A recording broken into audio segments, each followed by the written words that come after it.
Have you hired someone who has perfect technical skills but ends up being a nightmare for the team?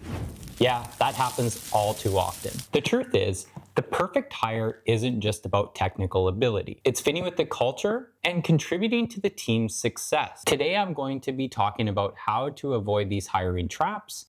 I'm going to walk you through 5 mistakes that I've seen hiring managers make, and more importantly, how you can avoid them to improve your hiring process and create a better experience for candidates. First up, stop ghosting candidates. I know we're all busy and it's hard to keep track of all the candidates in the pipeline. But leaving candidates hanging, whether or not getting back to them promptly, or even worse, leaving them without any feedback on how they've done throughout the interview process can be a killer. Here's the thing. It doesn't just hurt candidates' feelings when they don't hear back, it also hurts your reputation. Candidates talk. So one simple thing you can change today is start sending feedback. Even if it's a quick rejection note, at least you are getting back to the candidate so they know where they stand. You can even automate a lot of this. And for candidates who make it to the final stage, spend the extra time to give them personalized feedback. This not only shows respect, but it also leaves the door open for future opportunities that your company may have.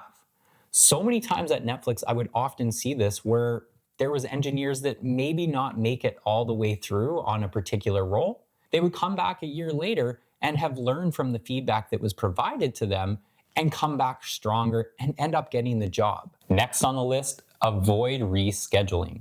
I get it. Things come up. You have to reschedule, but the message that it sends to the candidate is that your time is more valuable than theirs. If you do have to reschedule, make sure that you're clear and respectful of their time. One of my managers at Netflix always said, there's nothing more important than an interview other than maybe a prod outage. That always stuck with me. Here's a big one. Too many hiring managers don't partner closely with recruiting. Your recruiting partner is your best friend in the hiring process. Set up regular meetings with your recruiting partner. Align with them on what you're looking for in a candidate, not just the technical skills, but also how they will fit in the team and the culture of the company. The closer you work with them, the smoother the hiring process will be. In the past, what I'd like to do is outline all the details of things that I'm looking for in a candidate, what are the types of skills they must have, what are nice to haves, but then also explain what this candidate might be doing on the team. This really has helped recruiting better understand what the team does and what the role is, but then they also have a better understanding to sell the candidate on the role. All right, this has to be one of the biggest mistakes I see. Waiting for candidates to come to you. Stop waiting for the perfect candidate to magically apply. I'm a huge fan of networking. What I'll often do is create what I call a dream hire list. It's simple.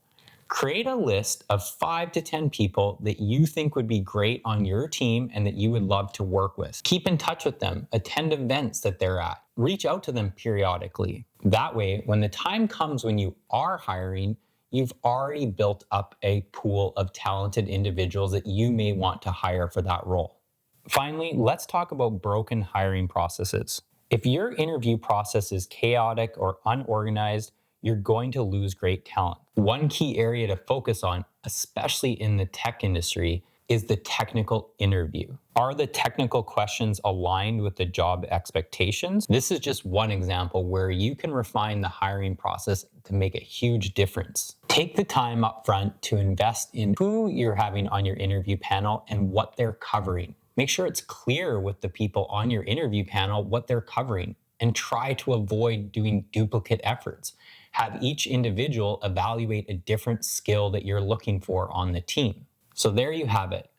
5 common mistakes that leaders often make when they're hiring. And don't forget, when you're interviewing candidates, they're also interviewing you. What kind of experience are you giving them in the interview? Are you attracting top talent or driving them away? If this resonated with you, take a moment to reflect on your own hiring process and ask, where can I improve? Make sure to hit the subscribe button for more leadership videos and hiring tips. If you know someone else who would benefit from this video, share it with them. Thanks for watching, and I'll see you in the next video.